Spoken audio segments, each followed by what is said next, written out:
at a place called Richmond. We joined General Rosecrans and General McClellan, and we, as the 8th Indiana, were supposed to be the first regiment in the formation of battle on that day.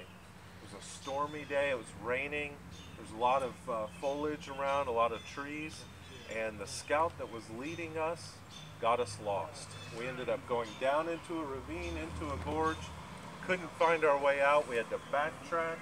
We were an hour behind, and so we didn't end up being the 1st regiment, we ended up being the 2nd regiment, behind the 10th Indiana. We fought in the Battle of Richmond, and were successful that day. We won a victory, and of course Western Virginia, as West Virginia, stayed for the Union. We went back to Indianapolis and were released. We were discharged because our commitment was done. I very quickly signed up with the 36th Indiana.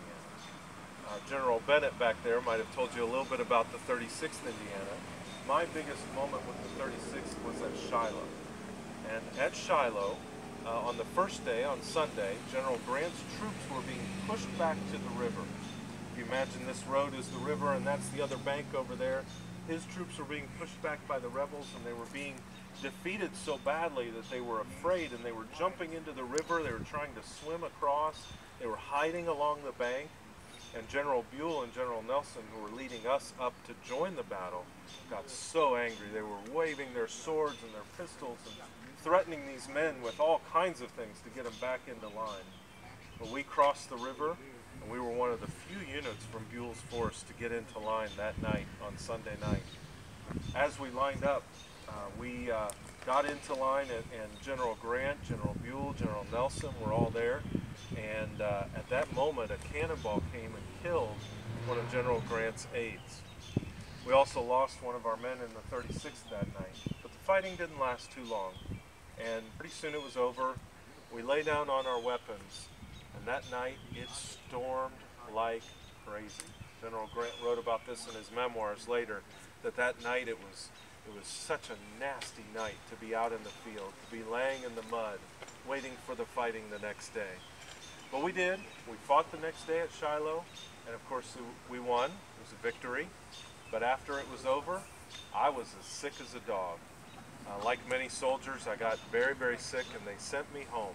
So I came back here to Richmond, Indiana, took up my trade of blacksmithing down by the depot on Fort Wayne Avenue, and did that for the summer of 1862. Fall of 1862, the 69th Indiana was forming. And so I helped form a company of men, 100 men, and I became the captain of Company F of the 69th. The first battle we were in was the Battle of Richmond, Kentucky, and we got whooped at Richmond. The rebels beat us badly. And so we, the 69th, much of us got taken prisoner, and we were put in a courtyard down near the courthouse.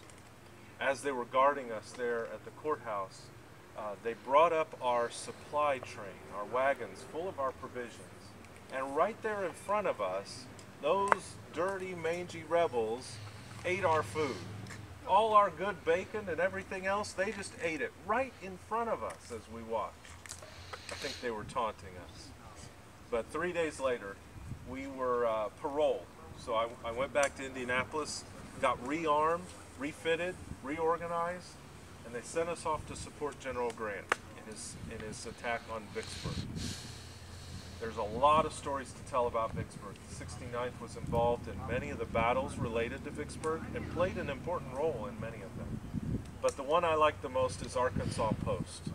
In January of 1863, we fought the rebels at Arkansas Post, and my unit, the 69th, was instrumental in taking some cannons and some prisoners that day.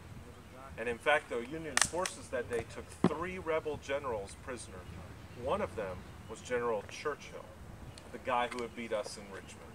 And so those soldiers that had eaten in front of us in Richmond, Kentucky, we got them back at Arkansas Post, and that was nice. Later in the attack on Vicksburg, at the Battle of Thompson Hill or Port Gibson on May 1st, a shell exploded nearby and took all the hearing out of my left ear. I still don't hear in my left ear.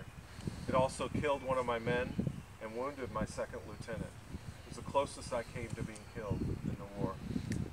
I of course survived. We were very successful at Vicksburg. We eventually took Vicksburg. We were able to hold the Mississippi River, and that was a key event in winning the Civil War.